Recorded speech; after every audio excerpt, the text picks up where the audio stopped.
PM Vishwakarma పథకం.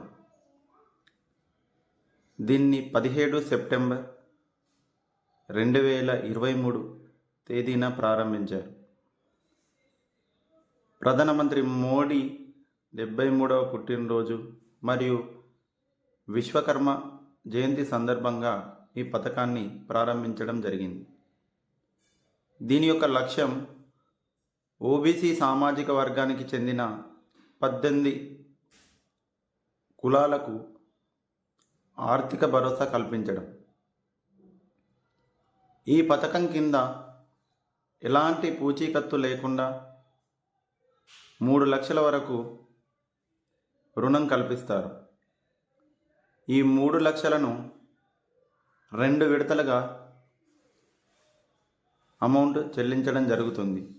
మొదటి విడతలో 1 లక్ష రూపాయలు, దీన్ని 18 నెలల్లో తిరిగి చెల్లించాలి.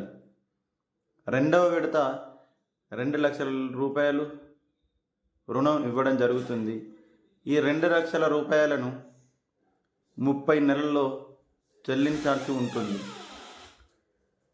వడ్డీ రేటు 5% లబ్ధిదారులు పొందుతారు. మిగిలిన 8% సూక్ష్మ,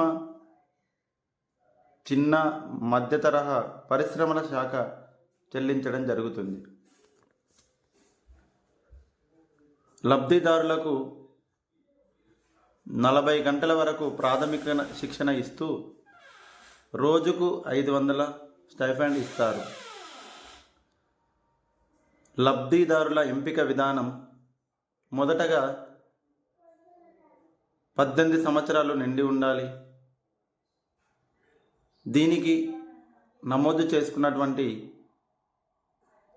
లబ్ధిదారులను గ్రామ పంచాయతీల లెవెల్లో, స్థానిక సంస్థల లెవెల్లో, మండలాల్లో, జిల్లా స్థాయి వరకు ఎంపిక విధానం అనేది ఉంటుంది. ఈ పథకం యొక్క ముఖ్య ఉద్దేశం ఓబీసీ సామాజిక వర్గానికి చెందిన 18 కులాల వారికి తక్కువ వడ్డీకి ఆర్థిక రుణం కల్పించడం.